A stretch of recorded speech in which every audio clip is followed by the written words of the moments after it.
আমরা সবাই জানি এই পৃথিবী থেকে একটা টাকাও আমি আমার সঙ্গে নিয়ে যেতে পারবো না।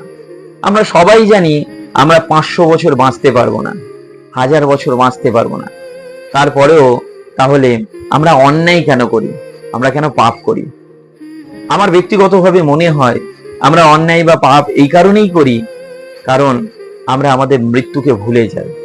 আমরা আমাদের মৃত্যুকে, আমাদের জীবনকে এমন ভাবে দেখি যেন এই জীবনটা সারা জীবন চলবে, আর মৃত্যু বাকি সকলের এসেছে, আমার কিন্তু মৃত্যু আসবে না। হ্যাঁ, মৌখিকভাবে আমরা বুঝি মৃত্যু আমার আসবে, কিন্তু ভিতর থেকে এটা মানি না।